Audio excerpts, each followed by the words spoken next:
যে আল্লাহ তাআলা আমাদের এমন মালিক যে আমাদের প্রধানমন্ত্রী সরকারের মতো না যে তার পর্যন্ত পৌঁছার জন্য বহুত পিয়ন পার হইতে হবে, হ্যাঁ, অনেক দরওয়াজা পার হতে হবে, এরকম না। বরং আল্লাহ আমার অনেক কাছে।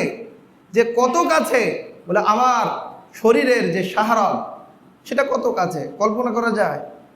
যে এত তার চাইতেও আল্লাহ তাআলা আমাদের নিকটবর্তী, সুবহানাল্লাহ। তো জাতান সত্তাগতভাবে না হতে পারে, কিন্তু ইলমান ওয়া কুদরাতান, যা আল্লাহ তাআলার জ্ঞান এবং আল্লাহ তাআলার শক্তির বিবেচনায় যে আল্লাহ তাআলা আমাদের এত কাছে।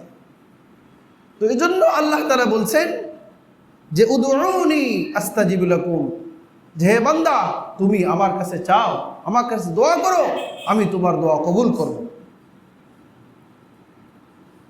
আর যারা অহংকার করে তাকাব্বুরি করে আল্লাহ তাআলার কাছে চাবে না, মানে আল্লাহ তাআলাকে প্রভু মানবে না, অথচ হাজার প্রতিমার কাছে চাইতেছে, পূজা করতেছে, মূর্তির কাছে চাইতেছে, গাছের কাছে চাইতেছে, পাথরের কাছে কামনা করতেছে, কিন্তু কার কাছে চায় না? আল্লাহ তাআলার কাছে চায় না। ইন্নাল্লাযীনা ইস্তাকবিরুনা আন ইবাদাতি, যে যারা আমার কাছে চাওয়ার থেকে, আমার ইবাদতের থেকে, আমার উপাসনার থেকে যারা মুখ ফিরিয়ে থাকবে, অহংকার করবে, যে সায়াদখুলুনা জাহান্নামা দাখিরিন, তারা লাঞ্ছিত অপমানিত হয়ে জাহান্নামে প্রবেশ করবে। বলুন নাউযু বিল্লাহ। সূরাতুল গাফির ৭ নম্বর আয়াত।